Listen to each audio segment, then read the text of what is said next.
अपने मुखारबिंद से एक बात कही, पाठ करते हुए वो भाव मेरे मन में घूमने लग गए। मेरे मन में विचार आया,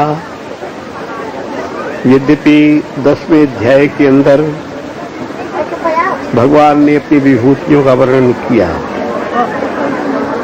और 9वें अध्याय के अंदर भी विशेष राजयोग की बातें काफी की। 10वें अध्याय के प्रारंभ में एक बात कही,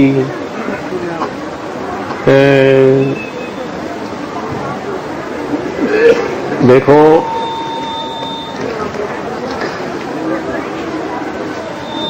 मैं अभी तुम्हें उन बातों को समझाता हूँ। 9वें अध्याय में ही वो कार्यक्रम शुरू हो गया। भगवान ने एक बात कही, मच्चित्ता मद्गत प्राणा बोधयन्ता परस्परं कथयन्ता स्माम नित्यं तुष्यन्ति धर्मन्ति च। जो मेरे चित्त वाले हो जाते हैं, जिनके प्राण मेरे अंदर चलते हैं, परस्पर एक दूसरे को संबोधित करते रहते हैं और परस्पर खुश रहते हैं। एवं सतत युक्तानां भजतां प्रीतिपूर्वकं ददामि बुद्धि योगम तम येन मां उपयान्ति ते। मैं उनको अपने आप इस प्रकार की बुद्धि दे देता हूँ जो लगातार लगे रहते हैं और प्रेम पूर्वक भजन करते रहते। ददामि बुद्धि योगम तम येन मां उपयान्ति ते। मैं उनको ऐसा बुद्धि योग दे देता हूँ जिससे वो मुझे प्राप्त हो जाए। तेषामेव अनुकंपार्थम हम अज्ञानजं समः नास्याम्यात्मभावस्थो ज्ञानदीपेन भास्वता। उन लोगों पर कृपा करके उनके अंदर जो अज्ञान का अंधकार है उसको मैं भास्वता ज्ञान दीपेन चमकते हुए ज्ञान दीप के द्वारा नाशयामी खत्म कर देता हूँ। ये बात भगवान श्री कृष्ण ने अपने मुखारविंद से 10वें अध्याय की आरंभ में कह दी।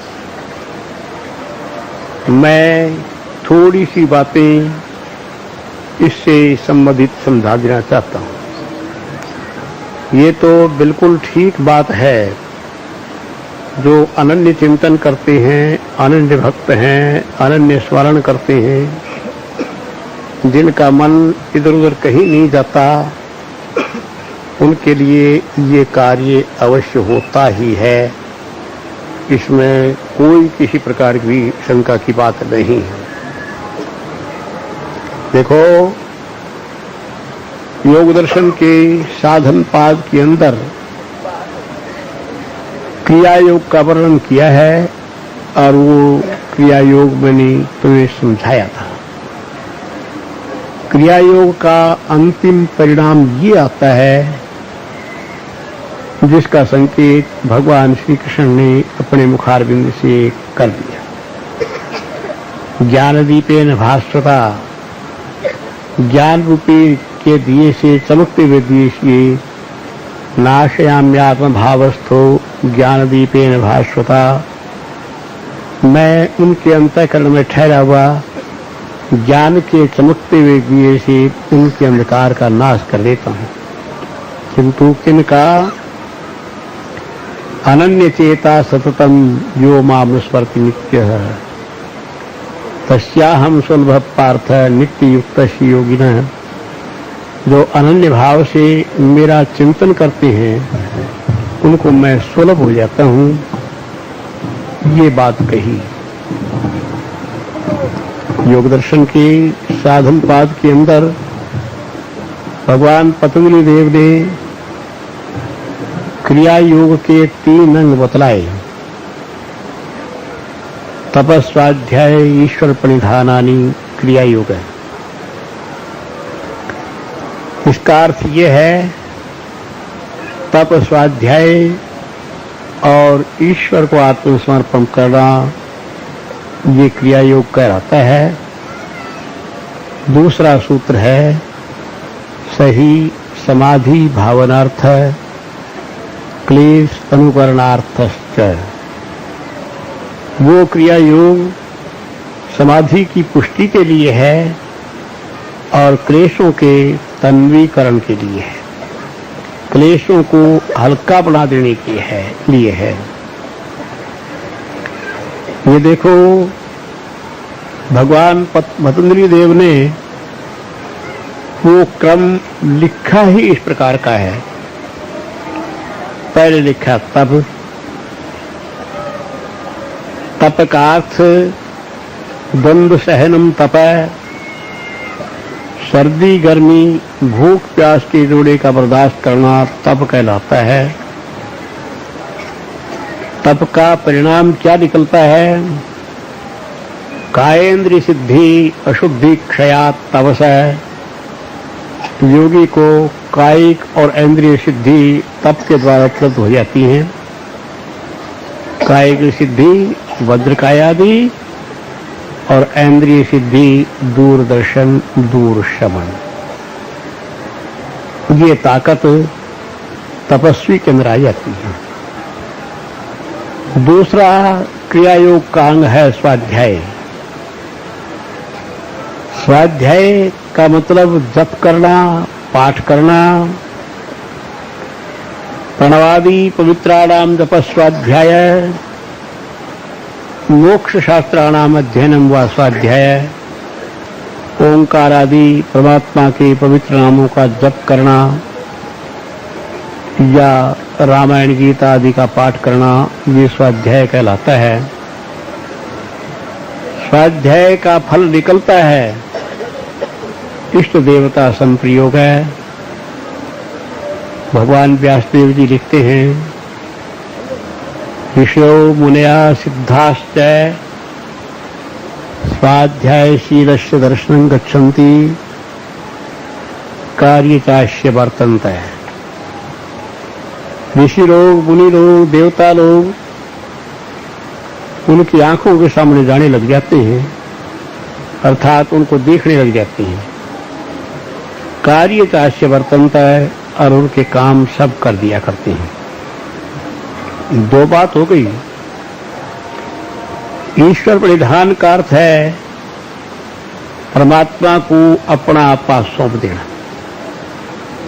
यत् करोसि यदसनासि यज्जुहोसि ददासि यत् तपस्यसि कौन्तेय तत्पुरुषमदर्पणम्।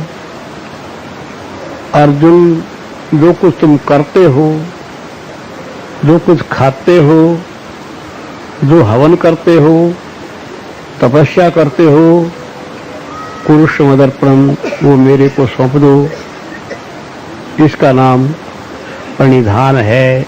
अपना आपा भी सौंप दिया जाए, इसका नाम प्रणिधान है। ईश्वर को आत्मनिवेदन करना। ये तीनों अंग इस प्रकार के हैं। पहले अंग के अंदर मनुष्य जब तप करता है तो उसको इंद्रिय सिद्धि खुद ब खुद उपलब्ध हो जाती है, और तप के साथ स्वाध्याय करता है।